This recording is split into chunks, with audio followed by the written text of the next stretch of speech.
요즘 코로나로 인해 애들이 학교도 못 가고 유치원도 못 가고 집에서들 생활하고 있잖아요. 그래서 아들과 며느리가 힘들까봐 제가 애들한테 도움이나 줄까 생각하고 있었는데 아들도 그렇고 며느리도 전화가 없는 겁니다. 아들 둘 있는데 큰아들은 아들, 딸 둘 있고 작은 아들은 이제 돌진한 애 하나 있습니다.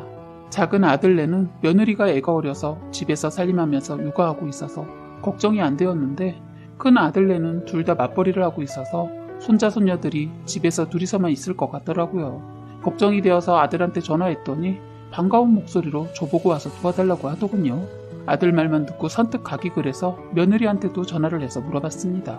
그런데 며느리는 아들과 다르게 괜찮다고 하는 겁니다. 그래도 아들의 목소리가 너무 간절해서 마음은 가서 도와주고 싶은 마음은 굴뚝 같았지만 마음을 접었습니다. 그런데 아들이 또 전화해서 시간 되시면 도와달라고 하더군요. 아들은 애들만 집에 두니까 걱정이 되어서 일이 손에 안 잡힌다고 와달라고 했어요.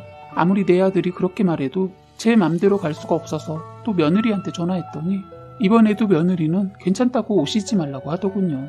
며느리는 제가 가는 것이 부담이 되는가 보다 하고 마음은 좁고 집에 애들만 있어서 걱정도 되고 해서 손자폰으로 전화를 해보니까 아직 초등학교 3학년밖에 안 된 큰애가 유치원 다니는 동생 6살짜리 여동생에게 밥을 먹이고 있다고 하더군요. 손자 말로는 엄마가 차려놓은 밥 같이 먹으라고 해서 컵라면에 먹고 있다고 하는데 이건 아니다 싶어 그냥 아들네 집에 갔습니다.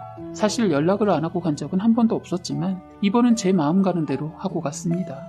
집 안에 들어서는데 할 말이 없었습니다. 신발은 죄다 다 나와 있고 빨래는 산더미 위에 청소기는 언제 밀었는지 모를 정도로 먼지가 굴러다니고 거실이라고 말하기 뭐할 정도로 여기저기 입던 옷으로 뒤덮여 있었습니다.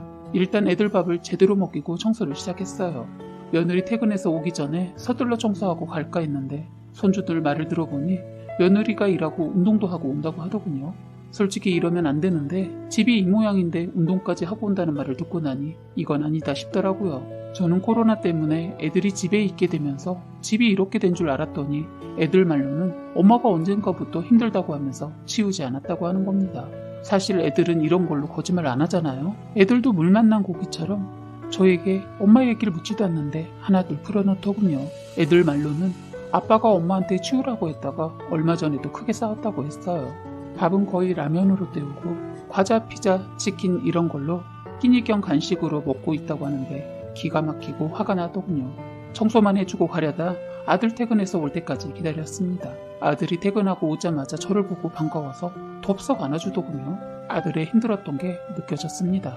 저를 한참 동안 안고 있더니 한마디 하더군요. 고마워 엄마. 이러고 산 거야? 언제부터 그런 거니? 몰라. 갑자기 운동 다니고 나서부터 그런 거 같기도 한데 애들은 그전부터 그랬다고 해. 처음엔 애들이 뭘 모르고 하는 소리 같아서 신경 안 썼는데 이 사람 살 빼고 나서 행동이 이상해지긴 했어. 애미 살 뺐니? 거의 10kg 이상. 저는 그동안 코로나 때문에 구정 때 얼굴 보고 못 봐서 몰랐는데 그랬다네요. 며느리가 결혼 전에도 살찜이 있는 편이었고 애 낳고 조금 더 살이 붙어서 약간 등치가 있는 편이었거든요. 살을 빼고 나서는 옷도 사드리고 멋이라고는 전혀 부리지 않던 며느리였는데 변했다고 하니까 이상한 기분이 먼저 들었습니다. 그리고 무엇보다 며느리가 퇴근하고 바로 운동 가면 늘상 아들도 애들도 이런 식으로 차려놓은 식어빠진 반찬에 배달 음식 시켜 먹거나 한다고 하더군요. 처음부터 며느리가 일을 시작했고 잘하지 못했으면 이해는 못해도 그러려니 했을 텐데 그래지지가 않는 겁니다. 워낙 잘했던 며느리라 실망이 컸습니다. 사실 맞벌이이니까 둘이 서로 도와야 해야 한다는 거 알고 있지만 이건 아닌 듯 싶었어요. 며느리만을 탓하는 건 아닌데 이상한 건 이런 상황에서 왜 저보고 오지 말라고 했는지가 궁금할 뿐이었어요. 이런 모습을 저에게 보여주고 싶지 않을 며느리가 아니기에 저는 더 며느리의 행동에 대해 의문이 더 들었습니다. 제 며느리는 둘째 며느리와는 다르거든요. 솔직히 둘째는 제가 집에 오는 것도 싫어하고 그냥 사람 자체를 안 좋아하는 애라 저희 집에 불러도 잘 따라오지 않고 아들만 오고 해서 둘째 사람들끼리 많이 부딪히는 것이 싫은 아이인 것 같다고 느꼈는데 큰애는 달랐습니다. 먼저 다가와줬고 노력하고 뭐든지 솔선수범해서 집안을 이끌었어요. 성격도 워낙 좋고 밝아서 며느리가 저희 집에 오면 뭘 할까요? 같이 있는 것만으로도 좋았다고 해야 할까요? 그런 사람 있잖아요. 에너지가 넘치고 주변 사람들을 즐겁게 만드는 재주가 있는 사람. 꼭 저희 며느리가 그랬습니다. 집안에 남자들만 있고 다들 조용해서 늘 저 혼자 시간을 가지고 살았는데 큰 며느리가 들어오면서 많은 것이 바뀌었거든요. 잘 따라주지 않던 이씨 집안 남자들이 우리 며느리가 들어오고 나선 말들을 너무 잘 듣더군요. 그래서 여행도 자주 다니고 맛있는 음식도 집에서 해먹고 여하튼 여행은 진짜 많이 다닌 것 같습니다. 외국 여행도 남편과 둘이서 가면 힘들고 재미없어서 안 가려고 하니까 며느리가 나서서 같이 가줘서 아주 즐겁게 보내고 온 적도 많았거든요. 그리고 굉장히 깔끔한 성격이라 제가 손이 안 가는 아이였어요. 결혼하고 임신도 2년 계획한 후 아들, 딸 낳고 걱정이라고는 없는 큰애들이었습니다. 뭐든지 알아서 잘해줘서 덕분에 편해지기도 했거든요. 신경을 끊임없이 쓰게 만드는 애는 작은 애였지 큰애는 저에게 보물가도 같은 존재였어요. 작은 애는 뭐만 하면 아파서 병원에 누워 있었어요. 임신해서 애 낳을 때까지도 정말 병원을 들락날락했어요. 비교를 안 할래야 안 할 수 없을 정도로 둘이 많이 달랐어요. 큰애는 장녀로 자라서 그런지 책임감도 있고 의존하는 것이 없는데 작은 애는 막내로 자라서 그런지 어리광도 심하고 뭐만 시키면 못한다고가 입에 붙어있고 손이 여러 번 가는 애라서 힘이 들거든요. 이래서 비교를 안 할래야 안 할 수가 없더라고요. 작년까지만 해도 그렇게 살았던 며느리가 이런 생활을 하고 있다는 게 믿어지지 않는 겁니다. 일을 하면서도 깔끔한 성격이라 잠을 쪼개서라도 청소를 하는 애이고 애들 챙기는 것도 정말 부지런해서 아침도 꼭 먹이더군요. 제 아들은 어려서부터 제가 시켜서 알아서 챙겨 먹는 것이 습관이 되어서 혼자서도 잘하는데 애들 챙기는 것은 잘 못해서 늘 도와가며 살라고 말하면 며느리는 늘 제 앞에서 아들 자랑을 하면서 잘해준다고 걱정하지 말라고 했던 애미였습니다. 이랬던 애였는데 집안의 모습만 봐도 분명 며느리에게 무언가 큰일이 일어나고 있음을 알겠더군요. 일단 아들에게 어느 정도 상황을 듣고 저는 아들 집에서 나왔습니다. 주차장에서 시동을 걸어놓고 한참을 멍하니 생각에 잠겨 앉아있는데 멀리서 며느리로 보이는 애가 차에서 내리더군요. 그런데 정말 몰라보게 살을 빼서 긴가민가 했네요. 얼굴은 알아보겠는데 뒷모습을 보면 누군지 정말 모를 정도였어요. 며느리는 차에서 내려 차가 가는 것을 한참 동안 바라보고 서 있더니 전화를 하더군요. 그런데 정말 지금까지 못 봤던 모습의 표정이었습니다. 누가 보면 연애라도 하는 사람처럼 밝아 보였습니다. 저는 내심 우울증 이런 거 아니면 갱년기, 그것도 아니면 요즘 코로나로 집에 애들만 있으니까 힘들어서 건강 생각해서 운동도 다니고 하나 여러 방면으로 좋은 쪽으로 생각을 해보고 있었는데 제 걱정과 달리 표정이 너무 밝아서 괜히 살짝 화가 올라왔어요. 이런 게 시어머니인가 싶었지만 팔은 정말 안으로 굽히더군요. 아들하고 손자 손녀가 힘들어하고 있는 모습이 떠올라서 그랬기도 했어요. 저는 차에서 내려 며느리에게 달려가 얘기 좀 하고 싶어서 내리려고 하는데 며느리가 다시 뒤돌아서 길가로 나가더군요. 그러더니 어떤 차에 올라타더군요. 서둘러 시동을 걸어 뒤쫓아갔습니다. 차는 달리고 달리더니 외곽으로 빠지는 겁니다. 설마 했는데 차가 모텔로 들어가더군요. 핸들을 잡고 있는 제 손이 벌벌 떨렸습니다. 뒤따라 들어가 현장을 잡아야 하나 경찰에 신고를 해야 하나 많은 생각을 하다 이런 식으로는 안 될 것 같아 일단 기다리고 있었습니다. 1시간이 채 되지 않아 들어가기 전의 모습과 전혀 다르게 씻고 나왔는지 젖은 머리와 옷도 운동복으로 갈아입었더군요. 제가 뭘 보고 있나 싶었습니다. 제 차 블랙박스에 그대로 다 찍히고 있다는 걸 모르고 있는 며느리는 그놈과 갑자기 바짝 들러붙어서는 입맞춤을 하더군요. 저는 이대로는 참을 수가 없어서 차에서 내릴까 하다 혼자서는 안 될 것 같아 다음 기회를 노리기로 하고 계획을 바꿨습니다. 서둘러 아들에게 전화를 해서 며느리에 대해 물어보니 오늘 회식이 있어서 운동 갔다가 가니까 많이 늦는다고 전화가 왔다고 하더군요. 그래서 저는 일단 아들에게 말하지 않고 며느리에게 전화를 했습니다. 늦은 시간 제 전화니까 받을 거라 생각했는데 확인만 하고 전화를 가방에 넣었더군요. 또 한 번 전화를 했지만 받지 않았어요. 둘은 그곳을 빠져나가더니 며느리를 집 앞에 내려주고 가더군요. 남자는 며느리보다 훨씬 어려 보였어요. 기가 막힌 현장을 보고도 믿겨지지 않기도 하지만 배신감과 신뢰가 깨져서 그런지 온몸이 바들바들 떨리기 시작하더군요. 저는 이대로 집에 갈 수가 없었습니다. 저는 주차장에서 한참 생각 끝에 남편한테 나중에 말해줄 테니 혹시라도 애들이 전화하면 싸웠다고 말해달라고 말하고 곧바로 다시 아들 집으로 올라갔습니다. 최대한 아무렇지 않게 그리고 남편과 싸운 척을 하고 아들 집에 갔습니다. 간다는 말도 없이 갑자기 가서 그런지 며느리 얼굴이 표가 날 정도로 표정이 좋지 않았어요. 그런 표정도 지금까지 살면서 처음 봤습니다.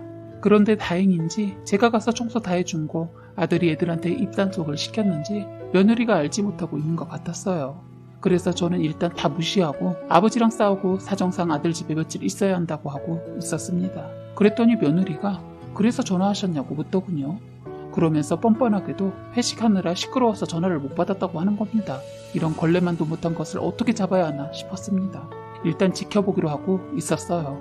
며느리는 그동안 바뀐 생활 패턴을 저에게 들키지 않으려고 무진장 애를 쓰고 있는 게 보였습니다. 남편한테 다시 전화해서 아들네 사정이 있어서 애들 봐주고 간다고 했는데 며느리가 도저히 못 견디겠는지 시아버지한테 전화해서 저를 데려가 달라고 했다는 겁니다. 저는 못 이기는 척하고 집으로 오고 나서도 매일 아들 집으로 며느리 출근 시간에 맞추어서 저도 출근 아닌 출근을 했습니다. 그런데 기가 막힌 걸 봤네요. 이른 아침이고 동네인데 며느리 이것이 그 젊은 놈 차를 타고 출근을 하더군요.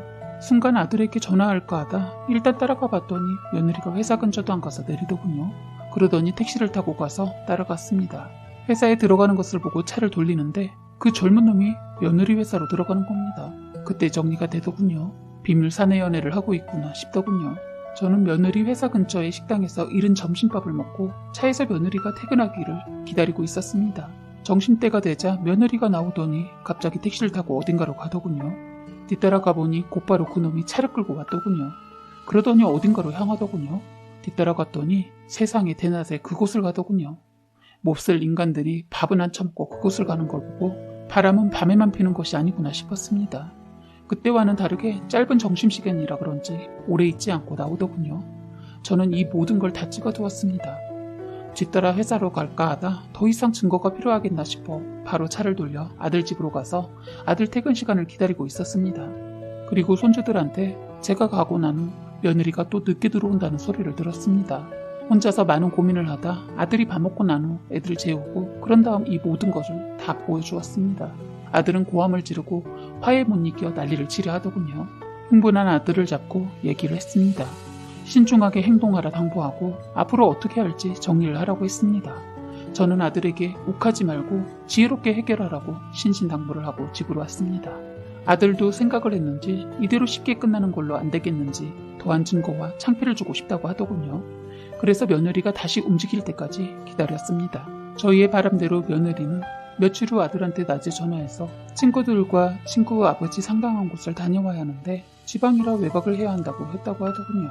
저는 아들에게 전화를 받고 서둘러 며느리 퇴근 시간 되기 전 먼저 가 있었습니다. 퇴근 시간이 되자 며느리는 어김없이 택시를 타고 먼저 가고 한참 후 그놈이 왔어요. 저는 아들과 남편 그리고 사돈에게 전화를 해서 목적지를 알려주고 와달라고 했어요. 아들은 모든 것을 알고 있지만 제 남편과 사돈들은 이유도 모르고 출발을 했습니다. 며느리 때문에 가끔 사돈끼리도 놀러가기도 했고 바람 쐬러도 같이 다니는 사이라 그런지 묻지도 않고 출발했다고 문자가 오더군요. 사돈에겐 며느리에게 비밀이니 얘기하지 말아달라고 부탁을 해서 좋은 일인 줄만 알고 있었습니다. 한참을 달리더니 며느리를 태운 차는 또 그곳이었습니다. 저는 떨리는 몸을 진정하면서 아들과 사돈을 일단 기다리고 있었네요.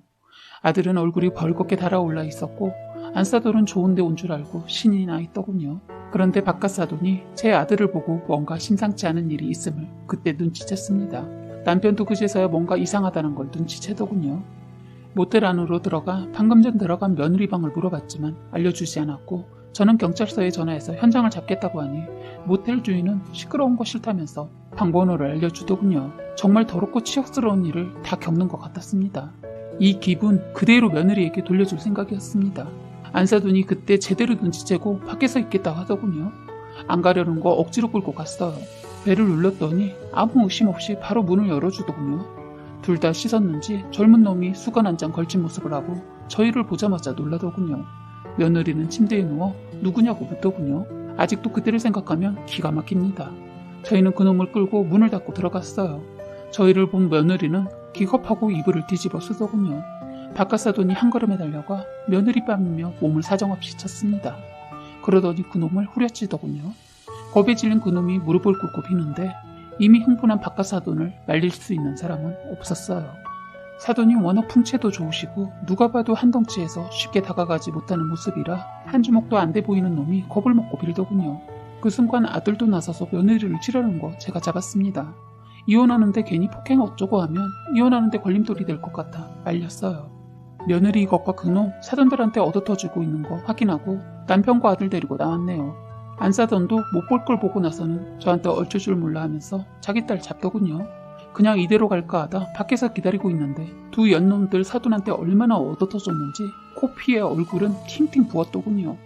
사돈들은 저에게 빌고 또 빌더군요. 하지만 저는 그 사과 받아들이지 않고 걱정해서 보자고 하고 왔습니다. 지금 아들은 이혼을 준비 중이고 손주들은 제가 데리고 있습니다. 살다가 참 별일을 겪어봤네요. 드라마에서나 봤지 제가 며느리 뒤따라간 곳이 그곳이라니 지금 생각만 해도 제가 어떤 정신으로 따라갔는지 기억이 나질 않네요. 마음 같아선 반죽여 놓을 수도 있는데 제 손에 더러운 피 묻히고 싶지 않습니다.